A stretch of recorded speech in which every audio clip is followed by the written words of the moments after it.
नमस्कार दोस्तों, मैं कृष्ण गोयल सरस्वती क्लासेस के ऑनलाइन यूट्यूब चैनल पर आप सभी का हार्दिक स्वागत करता हूं। आज की क्लास में हम सभी के टॉपिक पढ़ेंगे समीकरण। पहले हम इसका थोड़ा इंट्रोडक्शन ले लेते हैं। समीकरण में आज हम क्या कुछ पढ़ने वाले हैं। इसमें हम सबसे पहले पढ़ेंगे एक चर वाली रैखिक घात समीकरण। एक चर वाली रैखिक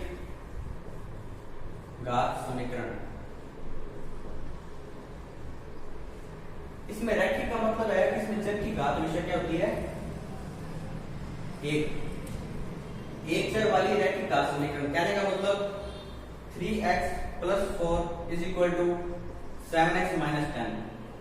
एक चर वाली यानी कि इसमें एक ही चर होना चाहिए। जैसे ये x है, ये x है, इसमें चर सिर्फ एक ही है, y नहीं है या z नहीं, कुछ भी नहीं एक्स्ट्रा। एक चर वाली यानी कि x ओनली। और रैखिक घात मतलब घात एक होनी चाहिए। x की घात यहाँ पे क्या है, एक है, तो इसलिए इसे एक चर वाली रैखिक घात समीकरण कहते हैं। ठीक है। और एक और एग्जांपल देख लेते हैं इसका। x + 5 / 3x + 5 = 5/6। इसमें भी देख लीजिए आप, इसमें भी एक ही चर है, एक चर वाली x, इसमें भी एक ही चर है और घात भी इसके अंदर एक है, तो यानी एक चर वाली रैखिक घात समीकरण। ये दोनों क्या हैं, एक चर वाली रैखिक घात समीकरण। इसमें हम पक्षांतर के द्वारा हमने इसे सोल्व किया था पहली क्लास में अपनी। आज फिर हम एक बार रिवाइज कर लेंगे और इसे हमने वज्रगुणा द्वारा सोल्व किया था। ये तो है एक चर वाली रैखिक घात समीकरण। इसी तरह इसके बाद हम देखेंगे दो चरों वाली रैखिक घात समीकरण। इसके बाद हम देखेंगे दो चरों वाली रैखिक घात समीकरण। इसमें क्या पहले चर एक था, अब इसमें दो चर हो जाएंगे। कहने का मतलब x + y = 5 and x - y = 1। दो चरों वाली यानी इसमें चर दो हो गए, x और y, लेकिन रैखिक घात तो अभी भी एक ही है। रैखिक का मतलब घात एक, तो घात में अभी एक, x की घात एक है, y की घात एक है, x की घात एक और y की घात एक है। तो ये होगी दो चरों वाली रैखिक घात समीकरण। और इसके अंदर अपन समीकरण निकाय के बारे में पढ़ेंगे कि समीकरण निकाय क्या होता है। और समीकरण निकाय के हम इसमें तीन केसेस में देखेंगे। इसके बाद में x और y की वैल्यू को प्राप्त करने के लिए दो विधि होती है। एक तो होता है प्रतिस्थापन विधि यानी कि रिप्लेसमेंट मेथड, और एक होती है विलोपन विधि।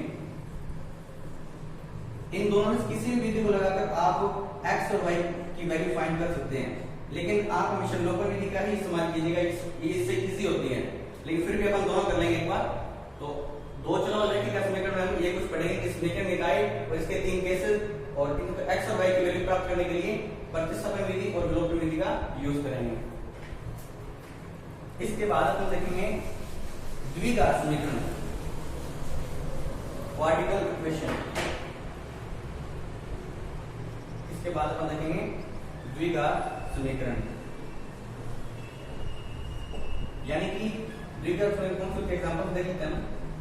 जैसे कि x² + 7x + 10 = 0। नाम से स्पष्ट है द्विघात, यानी इसमें घात x की 2 होगी, मैक्सिमम घात इसमें x की 2 होगी, तो इसलिए इसको द्विघात समीकरण कहा जाता है। इसे सोल्व करने के लिए हम दो मेथड का ऊपर चर्चा करेंगे। एक तो होगा श्रीधराचार्य, ये एक सूत्र होता है श्रीधराचार्य सूत्र, इसकी सहायता से हम x की वैल्यू प्राप्त करेंगे।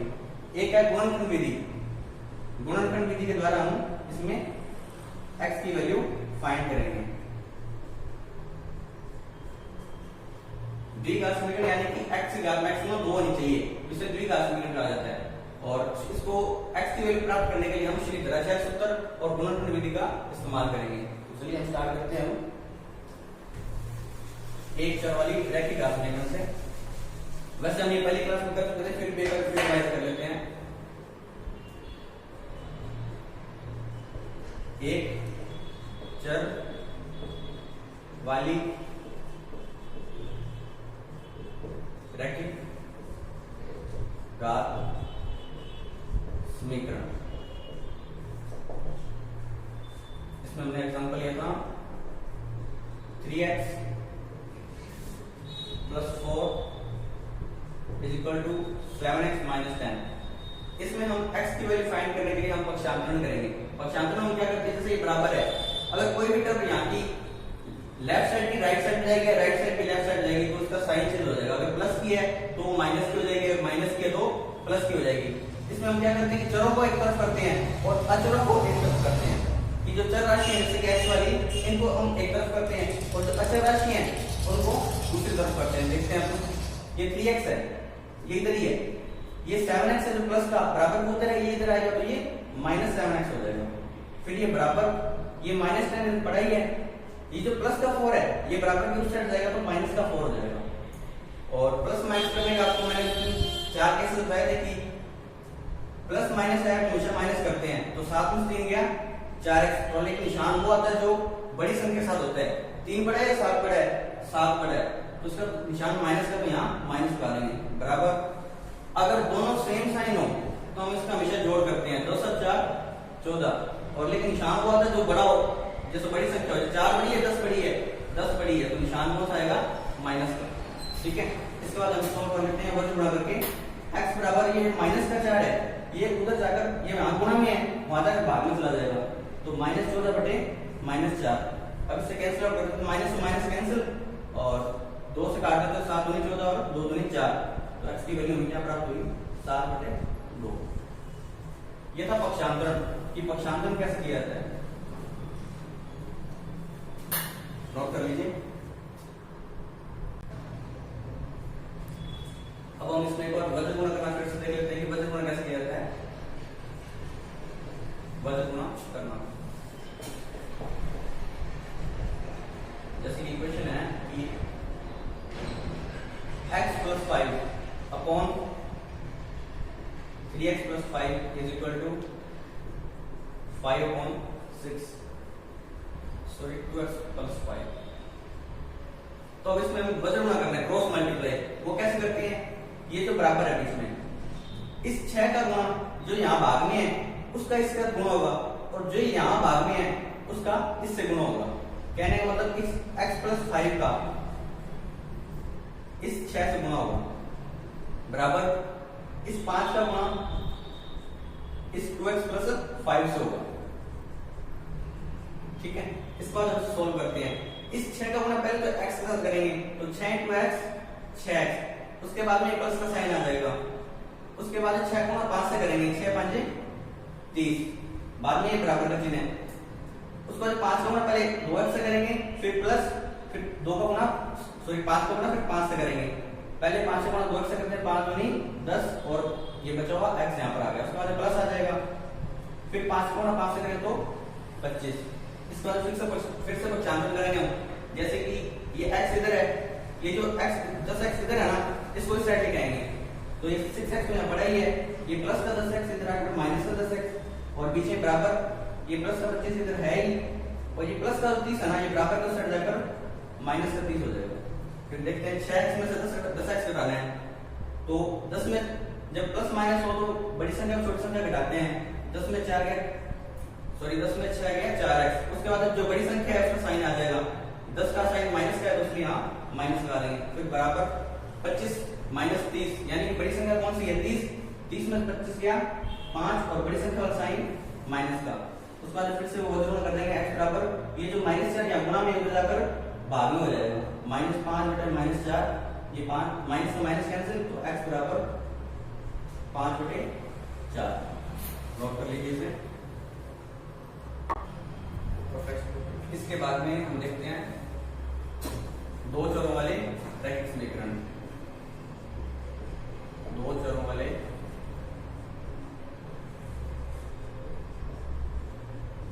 रैखिक समीकरण,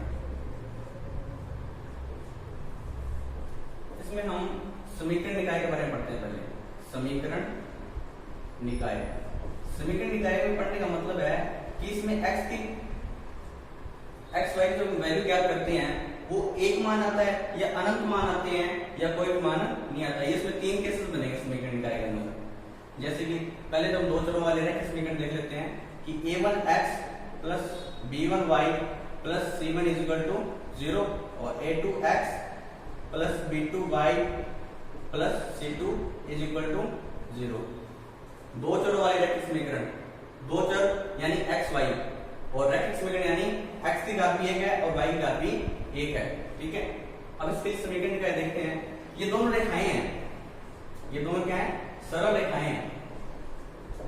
इन रेखाओं की तीन स्थितियां होती हैं, या तो ये दोनों आपस में काटेंगी, जैसे कि एक रेखा ये है, एक रेखा ये है, या तो ये दोनों आपस में काटेंगी, या ये दोनों एक दूसरे के समांतर होंगी, एक दूसरे के पैरेलल होंगी। ठीक है, या फिर ये एक दूसरे के संपाती होंगी, कहने का मतलब एक रेखा के ऊपर ही दूसरी रेखा होगी। इसमें हम तीन केसेस देखते हैं कि या तो ये दोनों रेखाएं एक दूसरे को काट देंगी, या फिर ये समांतर हो जाएंगे यानी पैरेलल हो जाएंगी, या फिर ये एक दूसरे संपाती होंगी, कहने का मतलब एक रेखा ये जा रही और दूसरी रेखा इसके ऊपर सेम डायरेक्शन में। ठीक है, और अगर ये दोनों रेखाएं आपस में काटती हैं तो क्या कंडीशन होती है कि a1 upon a2 not equal b1 upon b2 not equal c1 upon c2, यानी कि x के गुणांकों का जो अनुपात है और y के गुणांकों का अनुपात और c1 और c2 दोनों अचरों के गुणांकों, दोनों अचरों का जो अनुपात है ना, ये तीनों कभी भी इक्वल नहीं आने चाहिए।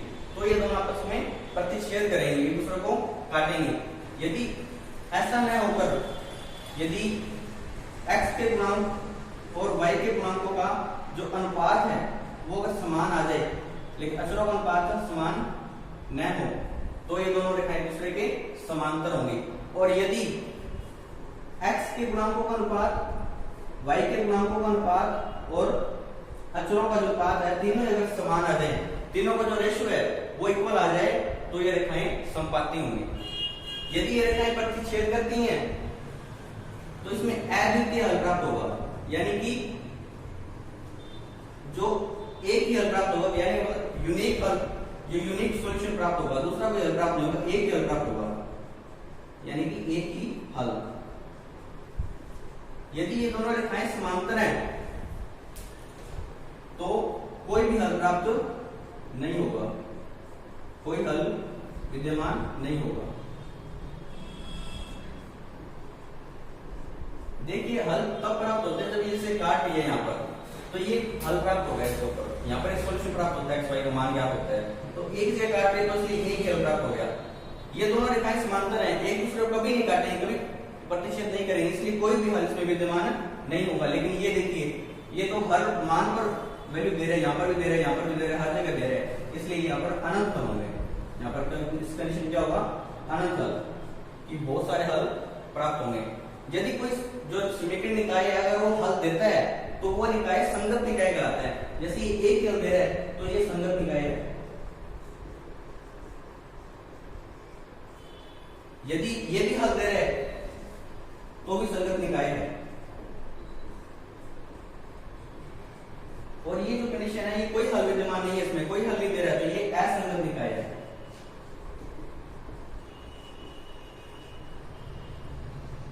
ठीक है, एक बार फिर देख लीजिए, दो चरों वाले रैखिक समीकरण, इसमें हमें दो रेखाएं दी गई है।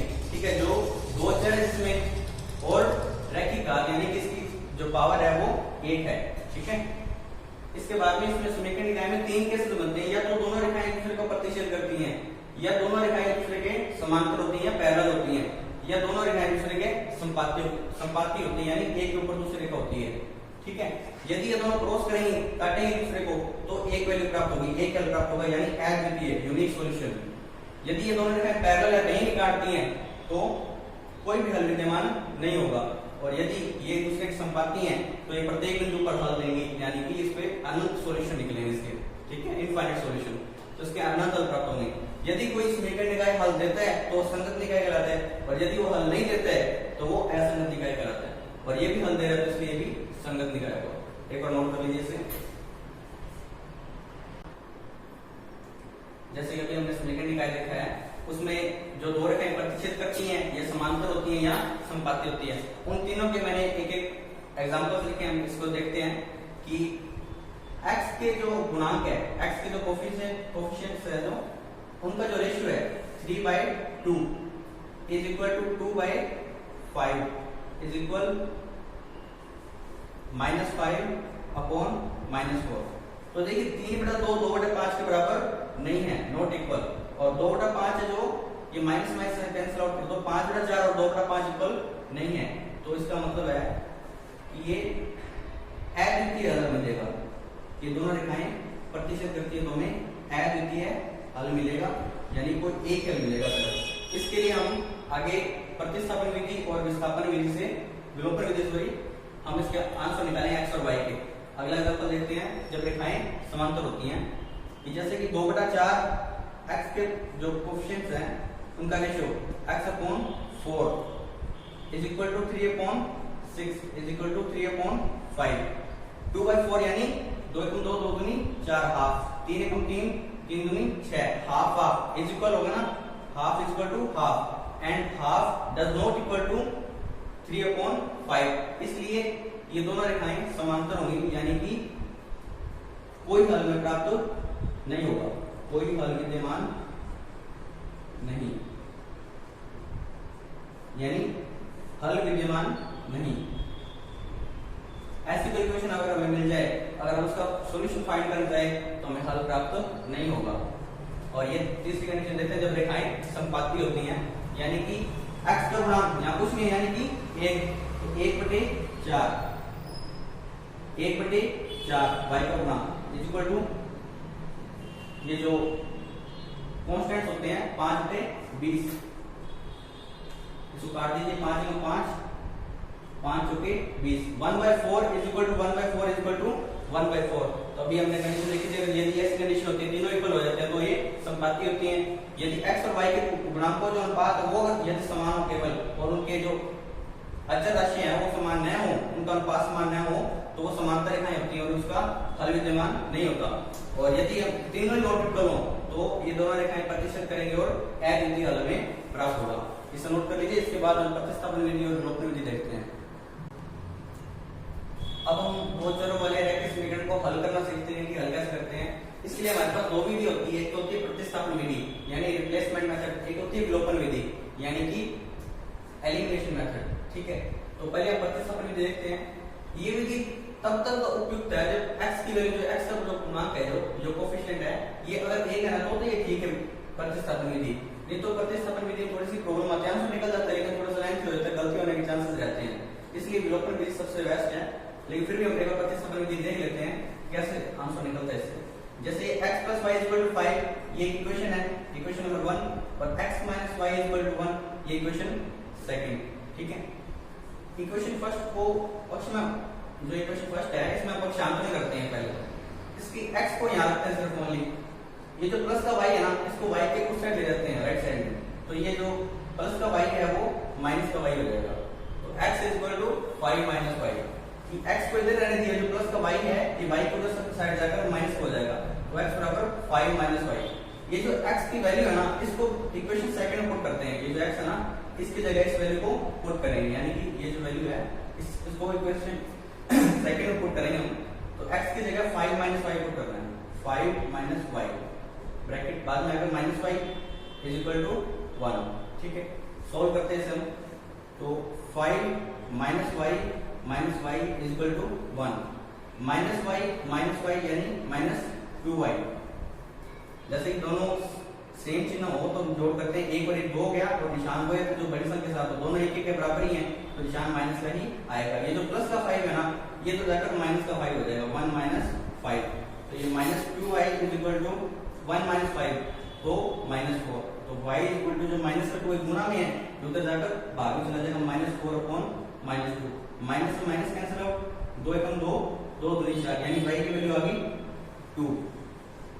अब इससे आप इन तीनों में से किसी भी इक्वेशन पुट करके x की वैल्यू फाइंड आउट कर सकते हो। जैसे कि y = 2 है, अगर यहां पुट करता हूं मैं इस इक्वेशन में, ये जो y की वैल्यू है इसमें इस इक्वेशन पुट कर रहा हूं, तो x = 5 - y, y की वैल्यू क्या है 2, तो x = 3। इस प्रकार हमने x और y की वैल्यू प्रतिस्थापन विधि से हमने फाइंड आउट की। इसी क्वेश्चन को हम विलोपन विधि देखते हैं, विलोपन विधि यानी एलिमिनेशन मेथड। क्वेश्चन ये से लेते हैं एग्जांपल जो है x + 5 x plus y is equal to 5 और x minus y is equal to 1। ठीक है, इसमें हम क्या करते हैं, जैसे ये समीकरण 1 है और ये इक्वेशन नंबर 2 होगी, तो इसमें हम इक्वेशन 1 माइनस इक्वेशन 2 करते हैं। समीकरण 1 में से समीकरण 2 को घटाते हैं।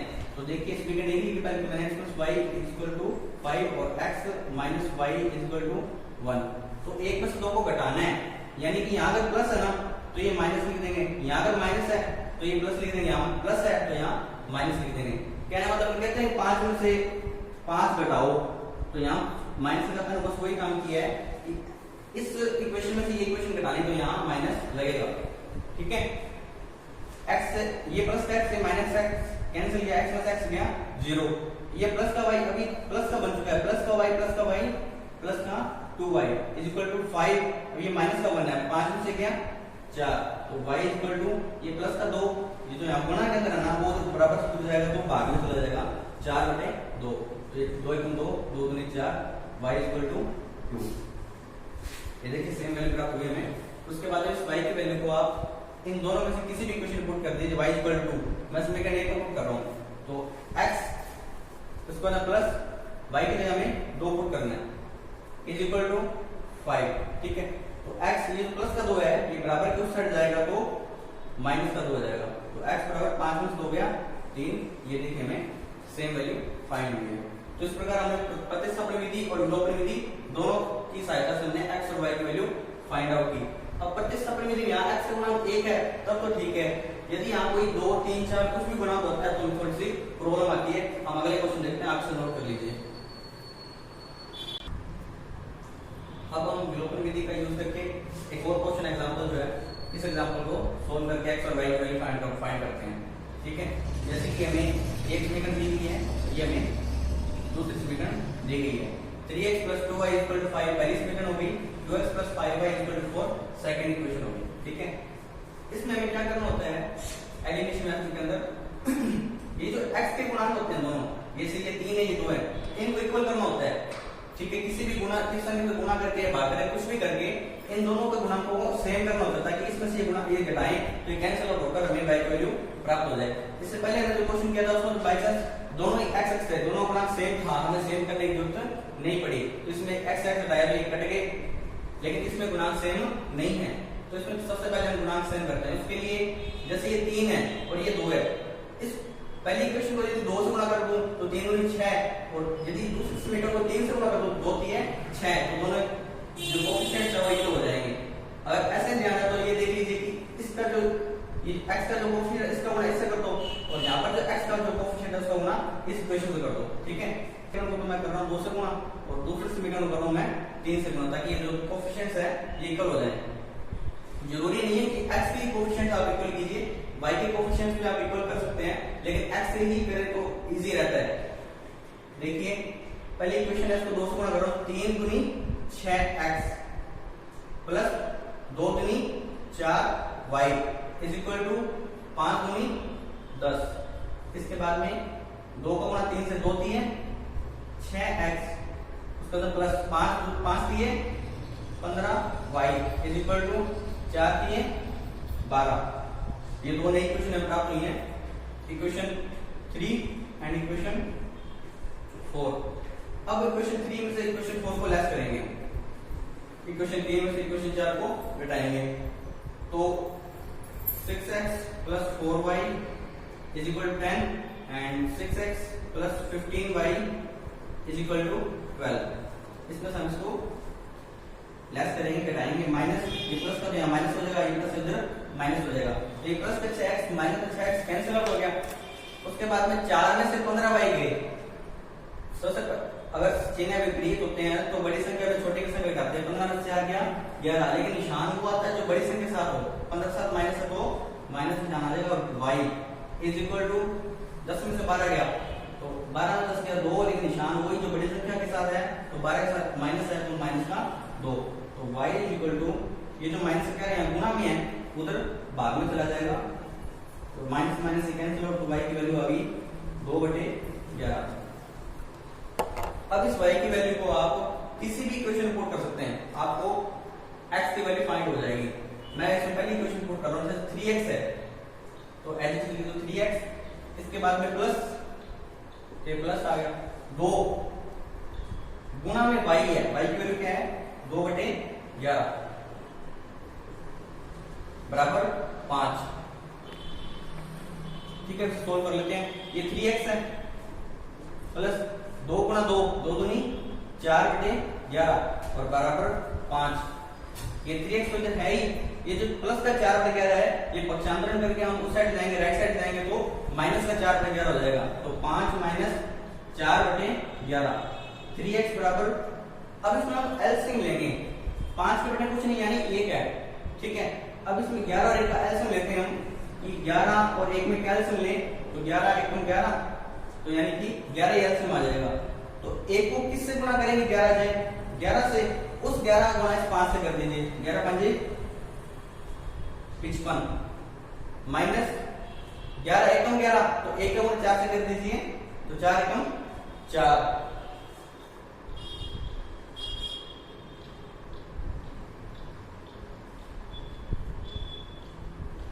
ठीक है।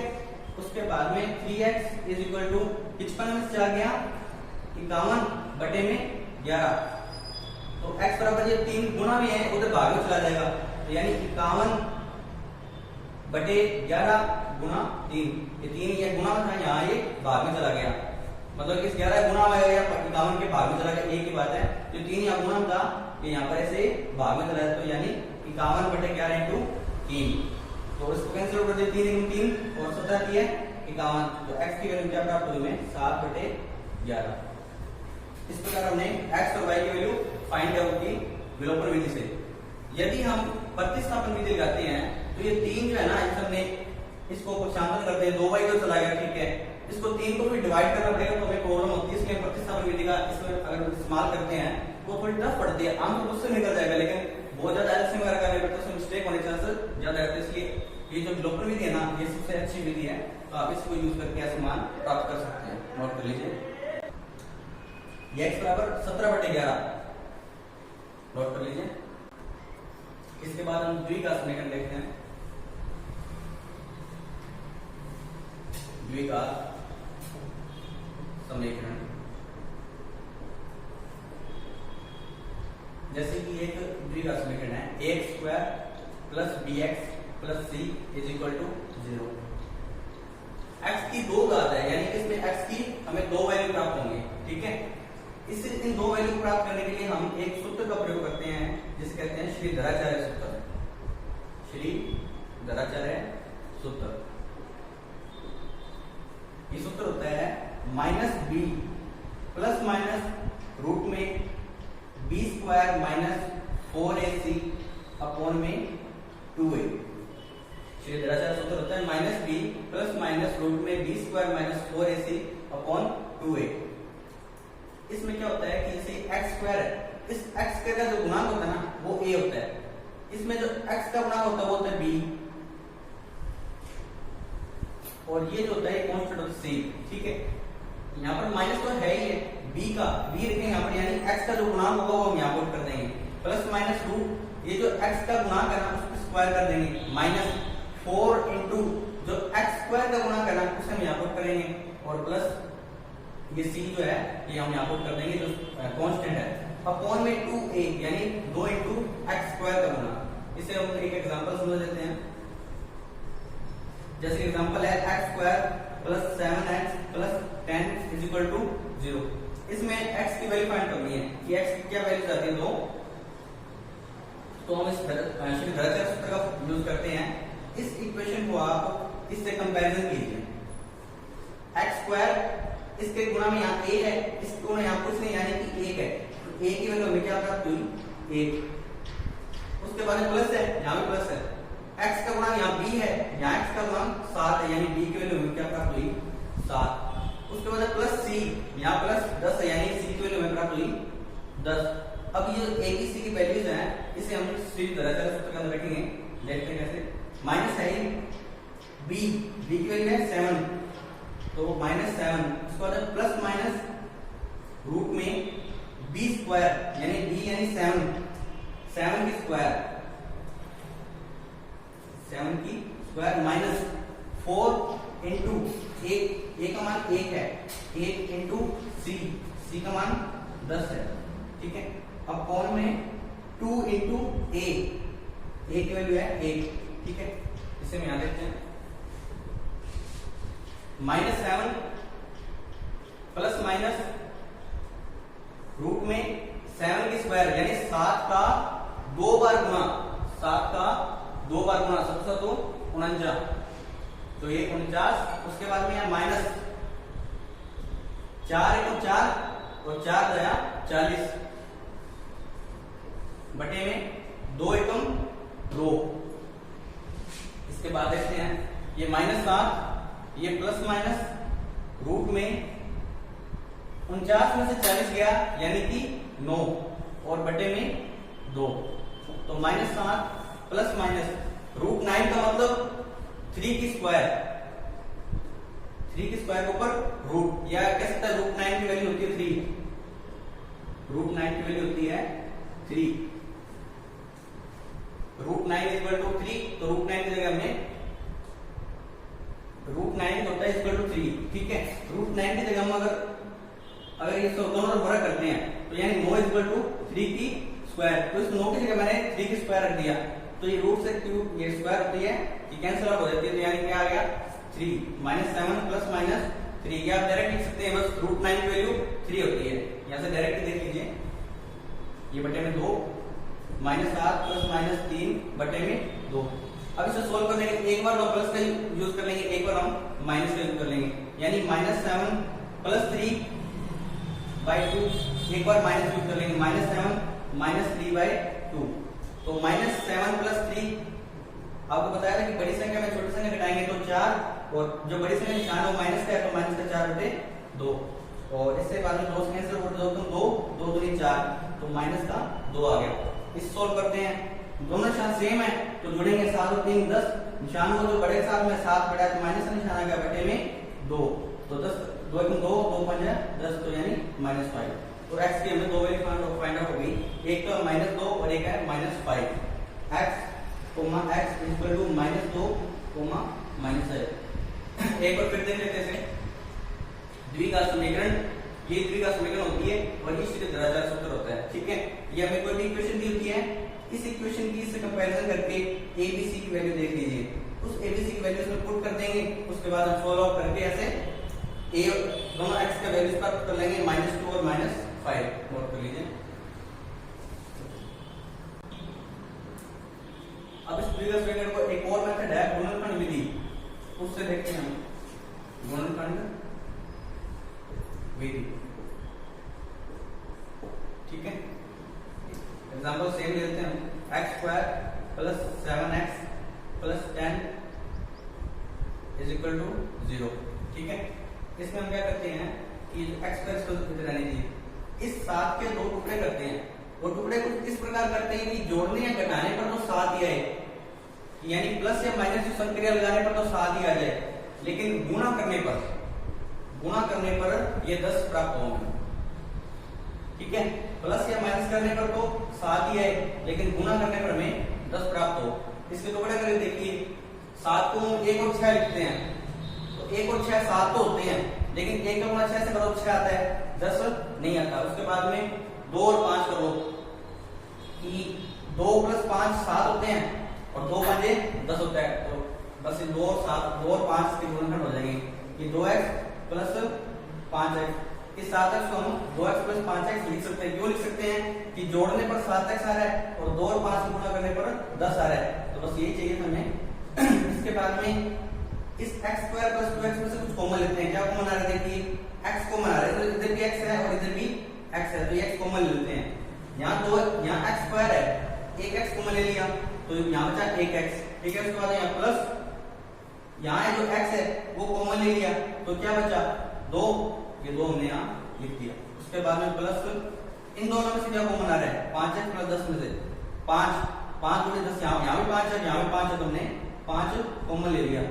यदि 5x में से 5 कॉमन ले लें, क्या बचा x, उसे हम यहाँ लिख देते हैं। उसके बाद में यहाँ प्लस 10 में से 5 कॉमन लेते हैं तो बचता है 2, 5 गुणी 10 बराबर 0। यहाँ भी x प्लस 2 है, यहाँ भी x प्लस टू है तो x प्लस टू कॉमन ले लेंगे, x प्लस टू कॉमन। तो इसमें देखिए x प्लस टू कॉमन ले लिया मैंने, क्या बचा x, तो ये यहाँ लिख दिया। उसके बाद में इसमें से x प्लस टू कॉमन लेना है तो क्या बचा प्लस 5 इज इक्वल टू 0। तो या तो ये 0 होगा या ये 0 होगा, तो x plus two is equal to 0 और x plus 5 is equal to 0। तो शांत करने पर ये प्लस का 2 उधर जाकर माइनस का 2 हो गया और ये प्लस का 5 उधर जाकर माइनस का 5 हो गया। इस प्रकार ये x और दोनों x की वैल्यू हमने फाइंड आउट कर ली, x बराबर -2, x बराबर -5। ये क्वेश्चन हम थोड़ी देर पहले श्रीधराचार्य सूत्र से किया था और ये हमने क्वेश्चन गुणनखंड विधि से किया था। ये जो श्रीधराचार्य सूत्र है वो तो यूनिवर्सल फॉर्मूला है, उससे आप किसी भी द्विघात समीकरण का मान प्राप्त कर सकते हो, चाहे वो रूट केंद्र है, चाहे वो काल्पनिक संख्या है, कुछ भी है आप प्राप्त कर सकते हैं। लेकिन जो कुछ ये जिनका फैक्टर पॉसिबल है उसी को हम गुणनखंड विधि कर सकते हैं, जिनके फैक्टर पॉसिबल नहीं है उसे हमें श्रीधराचार्य सूत्र से ही करना पड़ेगा। नोट कर लीजिए। ठीक है, हमने आज सभी का टॉपिक जो है पूरा कर लिया है। जो अलजेब्रा का जो बेसिक पार्ट था जो हमें आगे काम आएगा वो पार्ट हम सब कुछ कर चुके हैं। इसके बाद हम अपनी अंकगणित अर्थमेटिक स्टार्ट करेंगे अगले नेक्स्ट क्लास के अंदर। तो ठीक है सर, आज जो आज समीकरण के जो क्वेश्चंस है वो हमने अपने YouTube के डिस्क्रिप्शन बॉक्स में जो YouTube हमारा जो टेलीग्राम चैनल है उसको ज्वाइन करके आप सब प्राप्त कर सकते हैं और प्रैक्टिस कीजिए, आप उनके आंसर भी अवेलेबल करवा दिए जाएंगे। धन्यवाद।